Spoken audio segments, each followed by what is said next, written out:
Good morning student. अभी हम लोग इकोनॉमिक्स पढ़ने जा रहे हैं। इकोनॉमिक्स में हम लोग चैप्टर 13 पढ़ रहे थे, आय एवं रोजगार। ठीक है, आय एवं रोजगार जो चैप्टर्स है उसके बारे में हमने बहुत सारे क्वेश्चंस पढ़ लिए थे। आज हम लोग देखते हैं निजी विनियोग को प्रोत्साहित करने के कौन कौन से उत्पाद है। निजी विनियोग, कल मैंने आपको बता दिया था कि विनियोग किसे कहते हैं। आज हम लोग देखते हैं निजी विनियोग को प्रोत्साहित करने वाले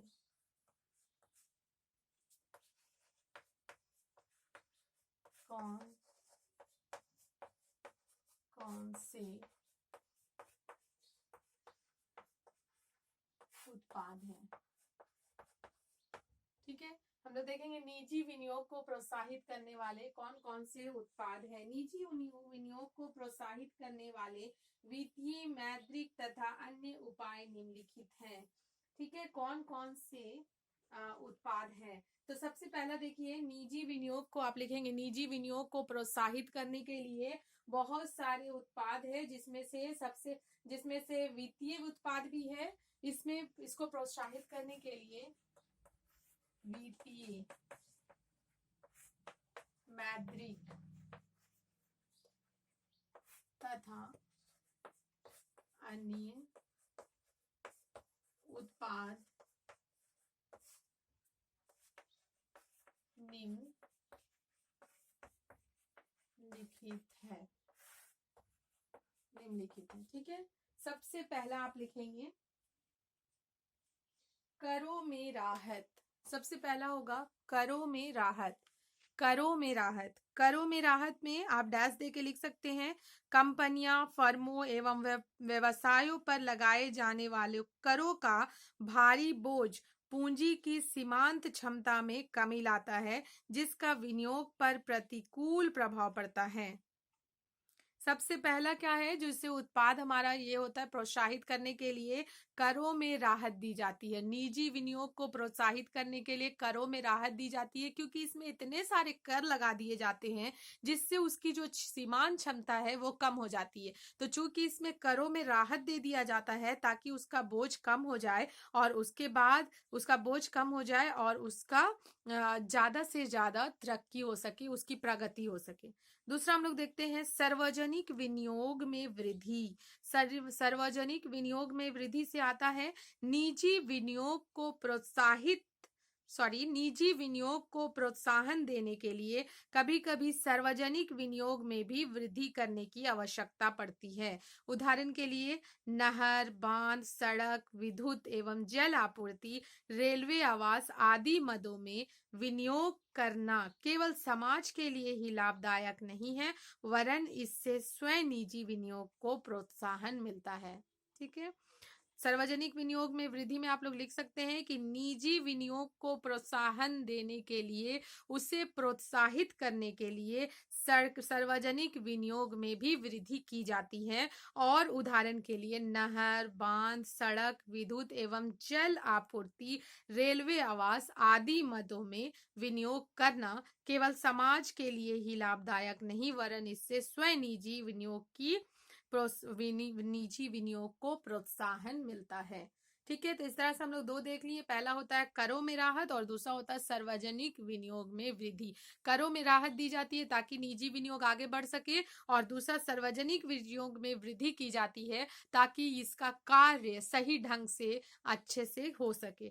तीसरा होता है ब्याज दर में कमी। मौद्रिक अधिकारियों द्वारा ब्याज की जो दर होती है उसमें कमी कर दी जाती है ताकि निजी विनियोग को बढ़ावा मिल सके। क्योंकि निजी विनियोग जो होता है वो प्राइवेट सेक्टर्स होते हैं, प्राइवेट सेक्टर किसी व्यक्ति या संस्था द्वारा जो चलाया जाता है, तो उससे क्या होता है कि हमारे समाज में ज्यादा से ज्यादा लोगों को जॉब मिल पाता है, ज्यादा से ज्यादा रोजगार उत्पन्न होता है। तो इसीलिए इसमें क्या किया जाता है, ब्याज दर में कमी कर दी जाती है, जो उसका जो टैक्सेस देना होता है उसमें कमी कर दी जाती है। चौथा होता है मजदूरी के स्तर में कमी। रिडक्शन इन वेजेस लेवल, निजी विनियोग को प्रोत्साहित करने के लिए, निजी विनियोग को प्रोत्साहित करने के लिए मजदूरी के स्तर में कमी करने का भी सुझाव दिया जाता है।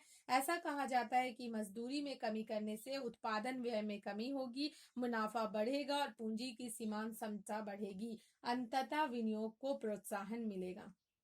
निजी विनियोग में क्या करने को प्रोत्साहित करने के लिए मजदूरी के स्तर में कमी का सुझाव दिया जाता है। मजदूरी में कमी करने से उत्पादन व्यय में कमी होगी और जिससे इसका विनियोग बढ़ेगा। नेक्स्ट है अन्य उपाय। अन्य उपाय में है निजी विनियोग को प्रोत्साहन देने के लिए निम्नलिखित 2 उपायों का जिक्र किया जाता है। पहला होता है एकाधिकार संबंधी सुविधाओं की समाप्ति। एकाधिकार संबंधी जो सुविधाएं हैं उन्हें खत्म कर दिया जाता है। और दूसरा होता है शोध को प्रोत्साहन। विश्वविद्यालयों एवं सरकारी वैज्ञानिक संस्थाओं द्वारा वैज्ञानिक शोध को प्रोत्साहन देकर भी विनियोग में वृद्धि की जाती है। निजी संस्थाएं प्रायः शोध में दिलचस्पी नहीं लेती, वैज्ञानिक शोध विनियोग के नए रास्ते खोलते हैं। ठीक है, क्योंकि जो शोध होता है उससे इसके लिए नए रास्ते खुलते हैं, परंतु निजी जो विनियोग होता है उसमें शोध को प्रोत्साहन नहीं मिलता, इसलिए इसका जो शोध है वो सरकारी विनियोग ही करा सकता है और सरकारी संस्थाएं इसका शोध करा सकती हैं। इस प्रकार हम देखते हैं कि निजी विनियोग को प्रोत्साहन देने के लिए बहुत सारे उपाय किए जाते हैं। इसके बावजूद संभव है कि निजी विनियोग में कोई विशेष वृद्धि न हो, क्योंकि पूंजीवादी अर्थव्यवस्था में निजी विनियोग एक अत्यंत ही अविश्वसनीय एवं अस्थायी तत्व है। रोजगार में वृद्धि करने के लिए निजी विनियोग की कमी को पूरा करने के लिए सार्वजनिक विनियोग पर बहुत अधिक बल दिया जाता है। ठीक है, समझ गए आप निजी विनियोग को प्रोत्साहित करने वाले कौन कौन से उत्पाद हैं। उसके बाद हम लोग दूसरा देखते हैं पूर्ण रोजगार का क्या अर्थ है।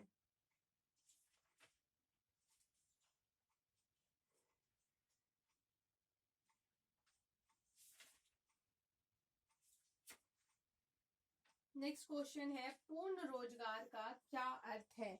यहाँ पे हम लोग नेक्स्ट क्वेश्चन देखते हैं पूर्ण रोजगार का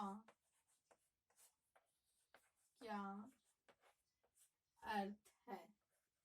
अब पूर्ण रोजगार का क्या अर्थ है ये बताया जाए तो पूर्ण रोजगार का जो क्या अर्थ है ये हम लोग देखते हैं। पूर्ण रोजगार, पहले पूर्ण रोजगार हम लोग किसे कहते हैं ये देखना होगा। किसी भी समाज में बेरोजगारी की समस्या नहीं होती, क्योंकि अर्थव्यवस्था में सर्वदा पूर्ण रोजगार की स्थिति पाई जाती है। इन अर्थशास्त्रियों के अनुसार पूर्ण रोजगार की स्थिति में ऐच्छिक बेरोजगारी एवं अस्थिर बेरोजगारी हो सकती है, लेकिन इन्हें वास्तविक अर्थ में बेरोजगारी की संज्ञा नहीं देनी चाहिए। इस प्रकार शास्त्रीय अर्थशास्त्रियों के अनुसार अर्थव्यवस्था में सर्वदा पूर्ण रोजगार की स्थिति विद्यमान रहती है और देश में ऐच्छिक बेरोजगारी तो हो ही नहीं सकती। देखिए बेरोजगारी भी बहुत तरह की होती है, कभी कभी ऐसी होती है कि मौसमी बेरोजगारी भी उसे कहा जा सकता है, कि एक मौसम में काम मिलता है और दूसरे मौसम में काम नहीं मिलता। ठीक है, तो हम लोग देखते हैं, पहले हम लोग समझते हैं कि पूर्ण रोजगार किसे कहते हैं। पूर्ण रोजगार की स्थिति वह है जिसमें अनैच्छिक बेरोजगारी का लोप हो जाए, भले ही अस्थिर एवं ऐच्छिक बेरोजगारी विद्यमान रहे। पूर्ण रोजगार की स्थिति वह है जिसमें अनैच्छिक बेरोजगारी का लोप हो जाए, ठीक है, और भले ही अस्थिर एवं ऐच्छिक बेरोजगारी विद्यमान रहे। तो आप लिखिए इसका आंसर, पूर्ण रोजगार का क्या अर्थ है, डैश देके लिखिए। शास्त्रीय अथवा प्राचीन अर्थशास्त्रियों के अनुसार किसी भी समाज में बेरोजगारी की समस्या नहीं होती, क्योंकि अर्थव्यवस्था में सर्वदा पूर्ण रोजगार की स्थिति पाई जाती है। इन अर्थशास्त्रियों के अनुसार पूर्ण रोजगार की स्थिति में ऐच्छिक बेरोजगारी एवं अस्थिर बेरोजगारी हो सकती है, लेकिन इन्हें वास्तविक अर्थ में बेरोजगारी की संज्ञा नहीं देनी चाहिए। इस प्रकार शास्त्रीय अर्थशास्त्रियों के अनुसार अर्थव्यवस्था में सर्वदा पूर्ण रोजगार की स्थिति विद्यमान रहती है तथा देश में अनैच्छिक बेरोजगारी तो हो ही नहीं सकती, ऐसा अर्थशास्त्रियों के द्वारा बोला जाता है। ठीक है, 10 ये हो गया पूर्ण रोजगार का अर्थ। अब हम लोग नेक्स्ट देखते हैं। इसमें देखिए, इसमें दो तरह से होता है। पहला होता है ऐच्छिक बेरोजगारी और दूसरा होता है अनैच्छिक बेरोजगारी। ऐच्छिक बेरोजगारी जिसमें मजदूरों की दर को कम करना पड़ता है, ठीक है। पहला ऐच्छिक बेरोजगारी और दूसरा होता है अनैच्छिक बेरोजगारी। तो आपको बता दें कि बेरोजगारी जो होती है, जैसे कि मान लीजिए एक मौसम में काम मिला और दूसरे मौसम में काम मिलना बंद हो गया, तो ये भी तो एक तरह की बेरोजगारी है। 3 महीना कोई लोग काम किए और 3 महीना काम नहीं किए, तो ये भी बेरोजगारी है, ठीक है। तो ये जो रोजगार होता है, पूर्ण रोजगार जो होता है, उसका मतलब होता है कि आपको हर दिन कुछ ना कुछ काम मिलना चाहिए और कुछ ना कुछ काम होना चाहिए। परंतु ऐसा होता नहीं है, क्योंकि जैसे बरसात है बहुत ज्यादा, तो लोगों को काम नहीं मिलता, या कुछ लोग जो होते हैं वो इसमें काम नहीं भी करते हैं। तो पूर्ण रोजगार का जो अर्थ होता है, उस हिसाब से अर्थशास्त्रियों के अनुसार इन्हें हम लोग बेरोजगारी, जो कुछ दिन कार्य किए और कुछ दिन बैठ गए, उन्हें बेरोजगारी नहीं कहा जा सकता, ठीक है। आज के लिए इतना ही रहने देते हैं, इसके आगे हम लोग कल पढ़ेंगे। Thank you.